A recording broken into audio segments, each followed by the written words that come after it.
Hello guys, welcome to YouTube channel learning statecraft. I hope आप सब लोग ठीक होंगे। क्लास शुरू करने से पहले please like share and subscribe the channel. हमने हमारा टॉपिक शुरू किया था स्टेट थ्योरी, जिसमें हम पढ़ने वाले हैं debate over the nature of state in capitalist and socialist society, post colonial state, welfare state, globalisation and nation state. इन टॉपिक्स को करने से पहले हम समझ रहे हैं कॉन्सेप्ट ऑफ स्टेट, जिसमें हमने origin of word state, wrong use of term state, meaning of state and definitions जो है ये हमने फर्स्ट पार्ट में कवर अप कर लिया था। सेकेंड पार्ट में हमने एलिमेंट ऑफ स्टेट किया था, जिसमें हमने essential elements and non essential elements किए थे। आज की क्लास में हम करने वाले हैं theories of state. Let's start the class. I hope कि अभी तक हमने जितने भी टॉपिक्स किए हैं पार्ट 1 और पार्ट 2 में वो आपको क्लियर हो गए होंगे। आज का टॉपिक जो हम करने वाले हैं वो है थ्योरीज ऑफ स्टेट, जिसमें फर्स्ट थ्योरी है सोशल कॉन्ट्रैक्ट थ्योरी। इसमें 3 मेन थिंकर्स हैं, हॉब, लॉग एंड रूसो। एक एक करके समझते हैं कि तीनों का क्या विचार है स्टेट को लेकर। तो हॉब्स का कहना ये था कि जो हमारी प्राकृतिक अवस्था थी, जो हमारा स्टेट ऑफ नेचर था, वहाँ पर लोग जो रहते थे उनका व्यवहार जो है वो अच्छा नहीं था। वो स्वार्थी थे, वो शक्ति के भूखे थे। वहाँ पे ये सिद्धांत चलता था कि जिसकी लाठी उसकी भैंस। तो इस अवस्था से बचने के लिए, क्योंकि लोगों का जीवन जो था वो बहुत दुखद हो गया था, तो इससे बचने के लिए लोगों ने आपस में एक समझौता किया और राज्य की स्थापना की। और इस समझौते में लोगों ने मिलकर ये डिसाइड किया कि वो अपने ऊपर जो है शासन करने का अधिकार जो है वो एक सर्वोच्च शक्ति को सौंपेंगे, और ये प्रण लेंगे कि उनके द्वारा जो भी आदेश आएगा उसका वो पालन करेंगे।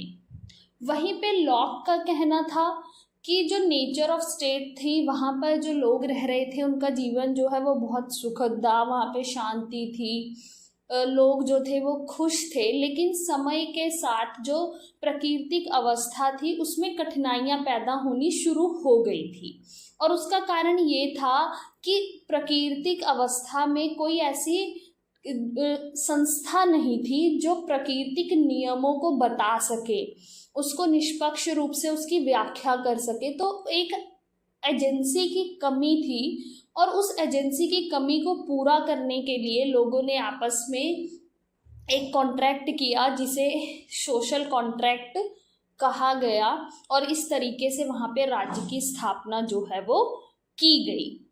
रूसो का वहीं पे कहना था कि जो स्टेट ऑफ नेचर था, जो प्राकृतिक अवस्था थी, वो बहुत ही अच्छी थी। लोगों का जीवन जो है वो बेहतर था, वहाँ पे तेरे मेरे की भावना नहीं थी, लोग जो थे वो विवेकहीन थे। और रूसो जो है उस पीरियड को गोल्डन एज भी कहते हैं।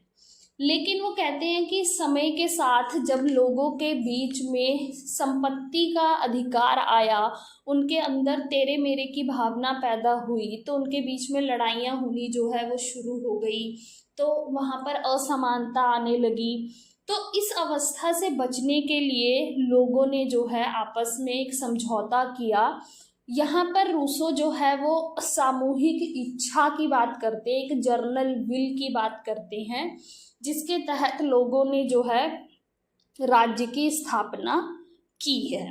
तो ये है हमारी सोशल कॉन्ट्रैक्ट थ्योरी, जिसमें अगर हम कंक्लूड करें तो ये पता लगता है कि जो हमारा स्टेट है उसकी स्थापना इसलिए की गई ताकि हमें जो है फ्रीडम मिल सके, हमें सिक्योरिटी मिल सके, हम अपने राइट्स को प्रोटेक्ट कर सके, और सोसाइटी जो है वो हमारी एक ऑर्डर में, एक नियमबद्ध तरीके से चल सके। इसलिए लोगों ने सोशल कॉन्ट्रैक्ट किया होगा। नेक्स्ट है हमारी मार्क्सिस्ट थ्योरी ऑफ स्टेट, जिसके मेन थिंकर्स हैं Karl Marx and Friedrich angles.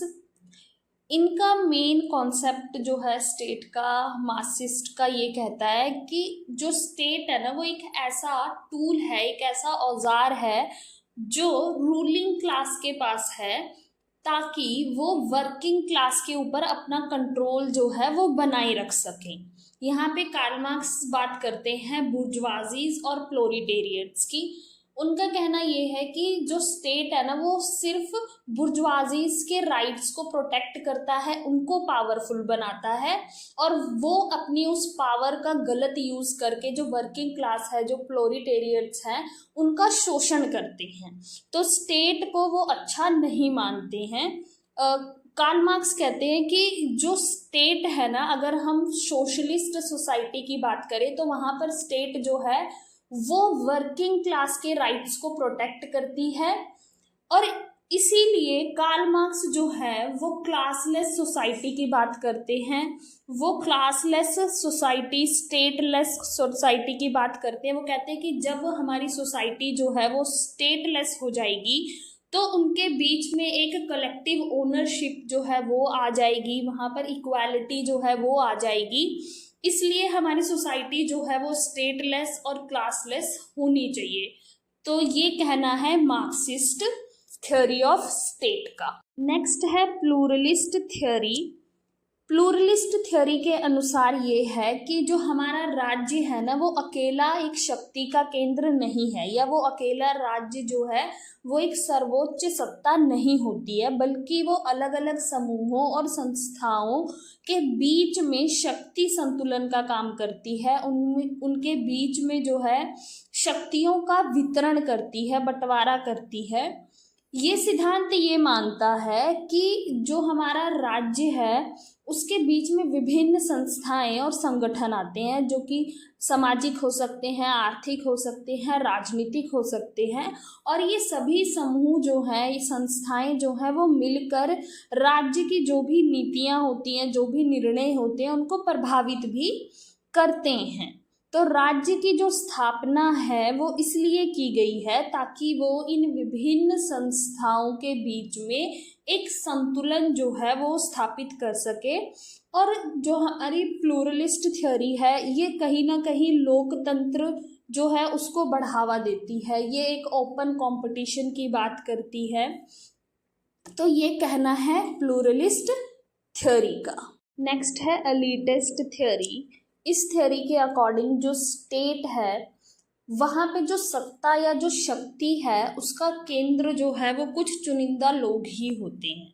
ये थ्योरी का ये मानना है कि राज्य में जो सत्ता या जो शक्ति है वो कुछ चुनिंदा लोगों के हाथों में होती है, और वही लोग जो हैं हमारे कोई भी निर्णय है, कोई भी नीति है उसको नियंत्रित करते हैं या प्रभावित करते हैं। ये बात करते हैं कि लोकतंत्र में भी अगर हम बात करें वास्तविक शक्ति की तो वो जनता के पास नहीं होती है, बल्कि एक छोटा समूह होता है जो लोगों के द्वारा बनाया गया होता है, और एक प्रभावशाली व्यक्तियों का समूह होता है एक छोटा सा, जिसके पास जो है वो सारी सत्ता या शक्ति जो है वो केंद्रित होती है। और वही छोटा जो समूह है जिसे हम कह सकते हैं कि वो हम एक तरीके का शासक वर्ग है, वही जो है शक्ति का केंद्र होता है, और वही जो है निर्णय लेता है और निर्णय लेने की हर प्रक्रिया को नियंत्रित भी करता है। तो ये कहना है हमारा एलिटिस्ट थ्योरी का। हमारा फेमिनिस्ट थ्योरी ऑफ स्टेट। नारीवादी सिद्धांत का मानना ये है कि जो राज्य है उसकी जो स्थापना है या राज्य की जो संरचना या नीतियां हैं वो हमेशा ही पितृसत्तात्मक होती है, पैट्रियार्कल होती है, जिसमें महिलाओं के अधिकारों, स्वतंत्रताओं को सीमित रखा जाता है। नारीवादी सिद्धांत ये मानता है कि राज्य जो है वो अपनी संस्थाएं जितनी भी हैं या कानून है अक्सर उनमें पुरुषों को जो है वो अधिक महत्ता देता है, और महिलाओं की जो सामाजिक, आर्थिक और राजनीतिक रूप से उनको हमेशा पीछे या कमज़ोर समझता है या कमज़ोर स्थिति में रखने का काम करता है। नारीवादी सिद्धांत ये भी कहता है कि जो राज्य की सत्ता है या जो शक्तियां हैं वो असमान रूप से उनका वितरण जो है वो किया जाता है, नारीवादी सिद्धांत कहता है कि राज्य जो है वो अपनी सत्ता या शक्ति का जब वितरण करता है तो उसमें वो पुरुषों के वर्चस्व का ध्यान रखता है और महिलाओं की भागीदारी जो है उसको सीमित करता है। और ये जो असमानता बनती है इसको दूर किया जा सकता है, और ऐसा तभी हो सकता है कि जब राज्य जो है वो महिलाओं के अधिकारों की रक्षा करे और ऐसी नीतियां बनाए जिसमें महिला और पुरुष जो है वो समान हो, न्यायपूर्ण आधारित जो है वो समाज हो। इस तरीके की राज्य की कल्पना जो है वो नारीवादी सिद्धांत करता है। नेक्स्ट है हमारा एनार्किस्ट थ्योरी ऑफ स्टेट, अराजकतावादी राज्य सिद्धांत। इनका मानना ये है कि जो राज्य है उसकी हमें आवश्यकता ही नहीं है, वो एक आवश्यकहीन एक संस्था है जो हमने बनाई है, जो हमारे व्यक्तियों के अधिकारों को, स्वतंत्रता को सीमित करती है। अराजकतावादी राज्य सिद्धांत ये कहता है कि एक राज्य विहीन समाज जो है वो होना चाहिए, जहाँ पर कोई भी ऐसी सरकारी संस्था जो है उसका नियंत्रण नहीं होना चाहिए जो व्यक्ति के अधिकारों को, स्वतंत्रताओं को बाध्य करे। तो ये जो है वो ये मानते हैं कि कोई भी राज्य जो है वो नहीं होना चाहिए, लोगों को खुद ही क्या कहते हैं आत्म प्रबंध करना चाहिए, खुद ही सहयोग के साथ जो है संगठित होकर जीवन जो है वो जीना चाहिए। तो ये कहना है अराजकतावादी राज्य सिद्धांत का। तो ये थी हमारी theories of state. I hope कि आपको जो आज हमने 6 थ्योरीज की है वो समझ में आ गई होंगी। आज की क्लास हमारी यहीं तक होगी, बाकी के टॉपिक्स जो है वो हम नेक्स्ट क्लास में कवर अप करेंगे। Thank you for watching. Please like, share and subscribe the channel.